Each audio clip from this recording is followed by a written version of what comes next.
Back to the Future. Could it actually happen with a real time machine?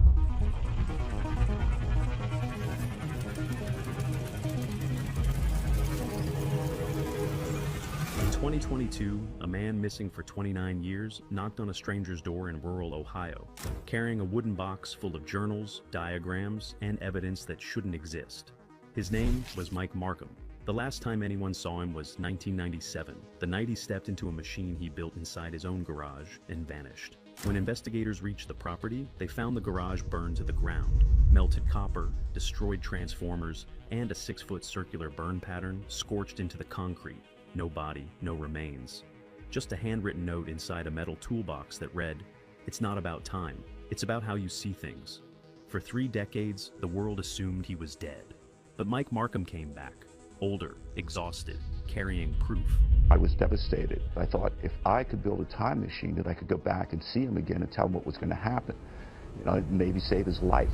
Not of time travel, but of something that makes time travel look like a children's story. What he discovered during those 29 missing years is why you need to hear this from the beginning. The discovery. Mike Markham grew up in rural Missouri in the 1970s and 80s. No degrees, no funding. Just a kid dangerously obsessed with electricity, who scavenged transformers from junkyards, taught himself electronics from library books, and spent every free hour building anything that could throw a spark. And sometime in the early 1990s, that obsession led him to something he was never supposed to find. He had built a Jacob's ladder, 2 metal rods in a V-shape, high voltage, an arc of electricity climbing upward between them. Standard physics equipment, nothing unusual. But one night, working alone in that garage, Mike positioned a cheap laser pointer to shine through the climbing arc. The hum of the transformers shifted pitch. The arc, which should have been chaotic and unstable, suddenly tightened, steadied, became something almost deliberate. And then Mike noticed something no textbook had ever described. A steel washer sitting on the workbench near the arc flickered, not moved by vibration, not knocked by airflow. It was there, and then for a fraction of a second, it wasn't. Then it was back.